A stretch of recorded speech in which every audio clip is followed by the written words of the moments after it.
It was Friday, the kind of day when the city moves with the reluctance of a repentant drunk, the kind of day when even the traffic lights seem to yawn. The boss canceled a meeting and I left work early. Something in the air smelled of opportunity or a verdict. I walked leisurely along the dirty sidewalk downtown and stopped in front of a bingo store. I bought a bottle of Clara's favorite Malbec. Not for the anniversary, not for forgiveness, just for the twisted desire to feel that I could still surprise her. Along the way, I reviewed, like a poorly edited tape, scenes that didn't fit together, her increasingly frequent outings with friends she didn't know, the cell phone that slept under her pillow like a loaded gun, that new, dense perfume that she didn't use for me. I told myself it was my imagination. The old demon of insecurity playing detective.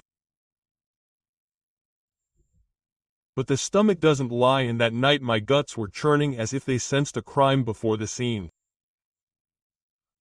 I parked far away. There were no suspicious cars nearby, but the living room light was on. I inserted the key with surgical precision, without making a sound. I pushed the door open. The air inside was hot, thick with someone else's sweat, and there she was, Clara on the couch, her legs spread wide like a secret revealed, half naked, her back arched, moaning as if hell were tearing out her throat.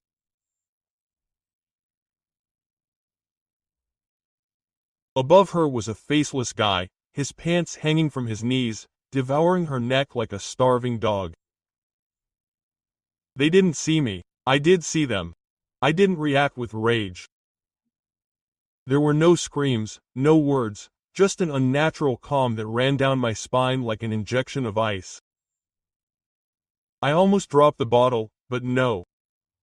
I went over to the piece of furniture. I picked up her unlocked cell phone with the same routine I'd seen her do 1,000 times. I opened the camera. I started recording without blinking, without trembling. Evidence of a live execution. The silent murder of a married couple. When the recording was over, I dropped my phone on the table like a marked card. I pulled out my wallet, placed my wedding ring on top, the dead symbol of an empty promise. I walked into the kitchen, opened the freezer, took out the bottle of vodka that had once celebrated anniversaries, took a long swig, one that burned to the soul. I went back into the living room. That's when they noticed me. Clara looked at me as if the devil had snuck in through the door. The other tried to cover himself. I only took a step. I smiled venomously and said, "This is just the beginning. Don't worry, you'll remember this all your life." Quote. Then I turned, opened the door, and let the night swallow me. I didn't go anywhere in particular. I walked. That was all I could do without exploding. The streets were wet as if the city was crying for me.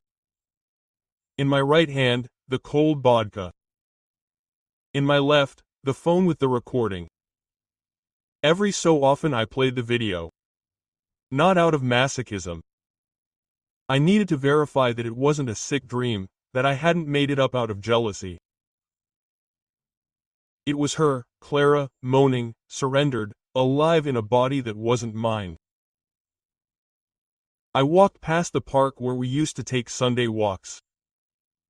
I sat down on a bench, the same one where she had once told me she wanted to have children. My phone vibrated like a wounded animal. Messages, calls, notifications. She wanted to explain. I didn't want to listen.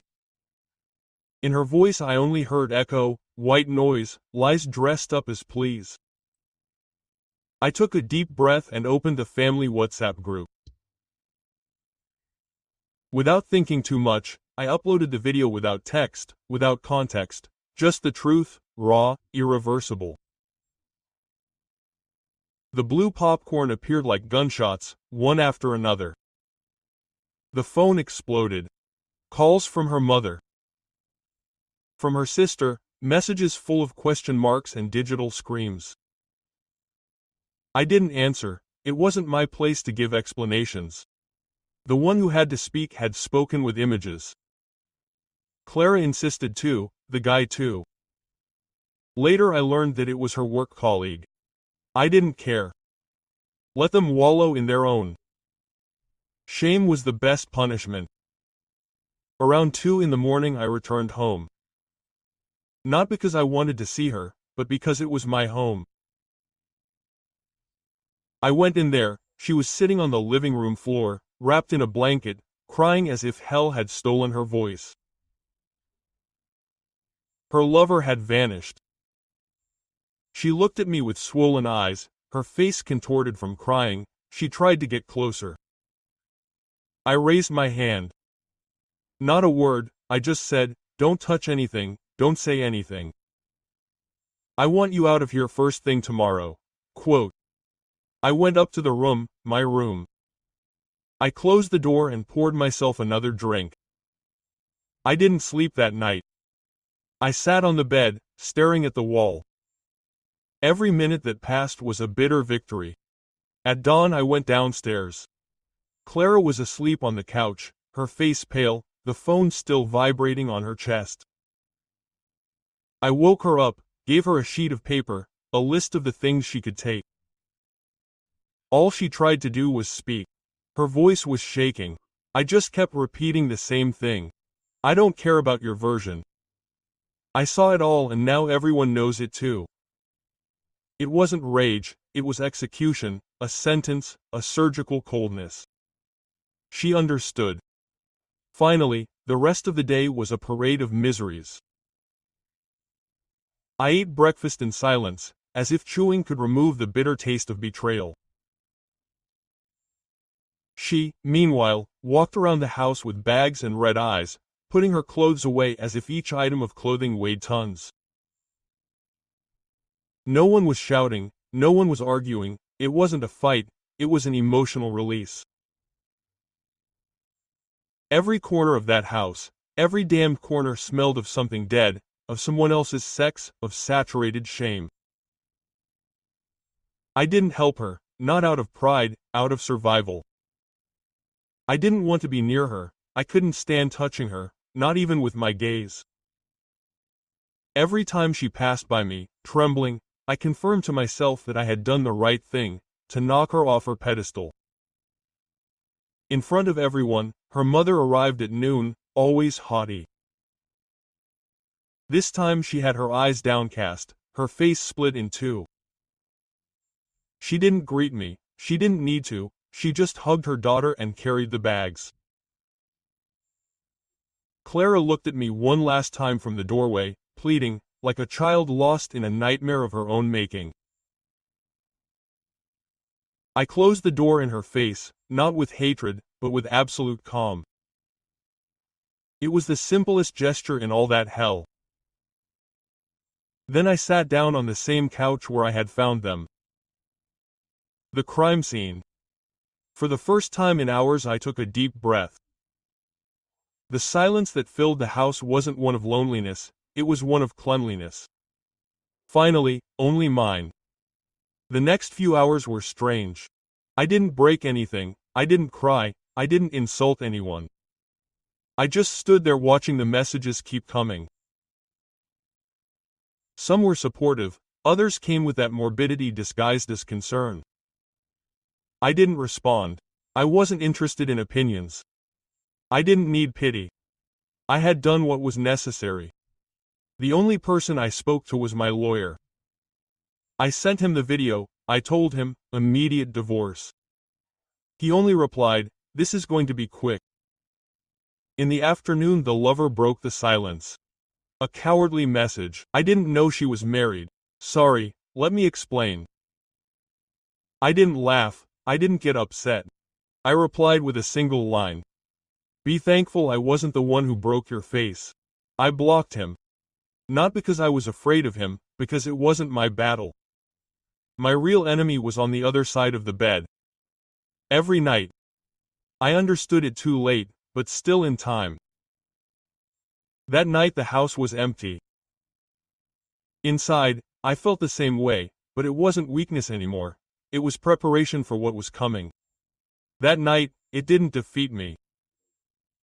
I opened a new email account, emptied my phone of shared photos, and deleted every message that had ever made me smile.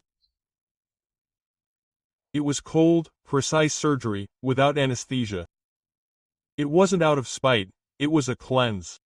I promised myself I wouldn't leave a trace, but before closing the day, I did one last thing. I opened a hidden folder. I saved the video there. Not out of revenge, not to watch it, but as an antidote. If nostalgia ever betrayed me, I would know how to cure myself. The following days were minefields. Each routine step was a reminder of his absence and at the same time a confirmation that I had done the right thing. Monday was the first exam, going into work, running into colleagues who already knew everything. Some didn't say anything, others patted each other in consolation, loaded with morbidity. I held their gaze. I wasn't going to be the one to be embarrassed. I wasn't the one who rolled around on someone else's couch. Her family didn't take long.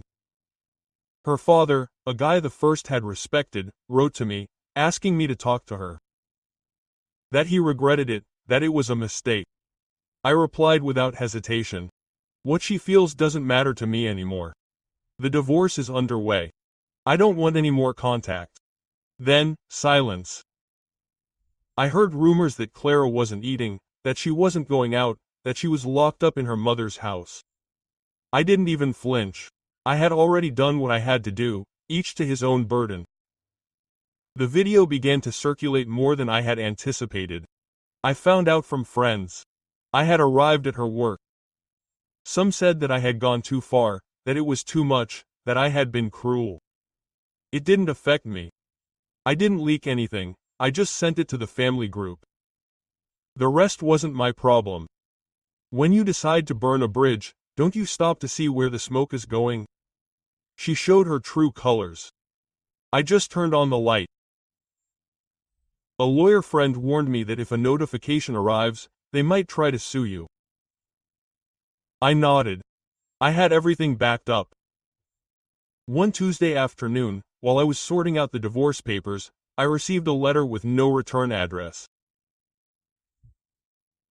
It was hers, long, handwritten, full of apologies, memories, rotten phrases, smelling of dead promises. I read it all, without skipping a word. Then I lit a lighter and burned it page by page in the sink, not out of hatred, but because it was no longer worth anything. And fire was the only language she had taught without lying.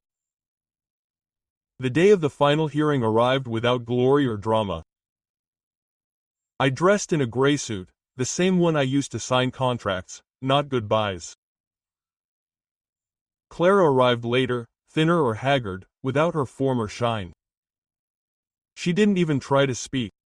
Everything came through the mouths of the lawyers. Cold, clinical, legal. When the judge signed the sentence, something in the air changed. The weight I had carried since that night dissolved like smoke in a wet alley. She no longer had any rights to anything, no house, no name, no memory. As I was leaving, her lawyer caught up with me. She wants to talk to you just once. I looked at him mercilessly. I answered as if I was telling the time. I have nothing to say to her. I continued walking outside for the first time in months. The air didn't choke me, I was free. Not because of what I had earned, but because of what I had let go. I sold the house, moved to a small apartment, with no memories, no photos, no noise. I changed my number, deleted social media, made myself invisible, just enough to survive without looking back. There were days of rage, I won't deny it. Images from the video snuck into my head like rusty blades, but I stood my ground. Each scar had its purpose. They reminded me that I had walked out of the fire alone. Yes, but whole. Months later I ran into an old friend. He told me that Clara was still in treatment, that she had changed jobs, that she couldn't lift her head. I listened to him like someone listening to rain hitting the roof. I didn't care. It wasn't my story, it was his. And I didn't exist in her. Many said I was cruel, that exposing her was too much. I don't see it that way. The truth sometimes hurts more than any blow. And what I did wasn't out of hatred, it was for me. So as not to carry the lie, so as not to become another idiot who forgives out of fear of being alone. If you ask me what it was that she will never forget, the answer is simple. I didn't insult her, I didn't yell at her, I didn't lay a finger on her, I showed the world who I really was. And that can't be erased with 1,000 handwritten letters, because words burn, they turn to ashes, but those images remain.